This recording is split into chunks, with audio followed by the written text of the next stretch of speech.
ये भक्तों, आज का यह मंत्र आपको रात में गुप्त धन की प्राप्ति करवाएगा। मान्यता है कि जो भक्त पूरी श्रद्धा और विश्वास के साथ इस मंत्र को 21 बार जाप कर लेता है या सुन लेता है तो भगवान उससे बहुत प्रसन्न हो जाते हैं। और ये मंत्र इतना पावरफुल है कि इसे सुनने मात्र से भगवान विष्णु की कृपा उस पर बरसने लगती है। केवल 21 बार इस मंत्र को सुनने मात्र से आपकी सारी परेशानियां दूर हो जाएंगी, आपके व्यापार में तरक्की होगी, साथ ही आपके धन प्राप्ति की कामना पूरी होगी।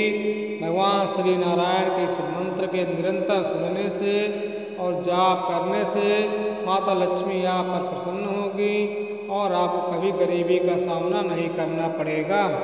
तो आइए जानते हैं कि कौन सा वह मंत्र है जो आपकी गरीबी को दूर कर सकता है। ओम ब्रह्म बृहस्पते नमः।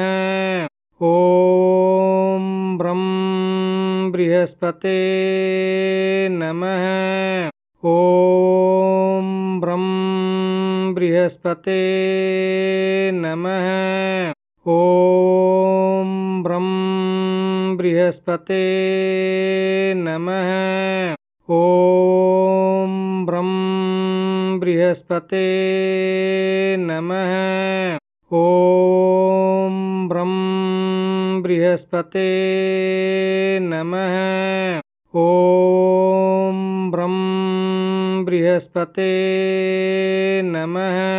ओम ब्रह्म बृहस्पते नमः। ओम ब्रह्म बृहस्पते नमः। ओम ब्रह्म बृहस्पते नमः।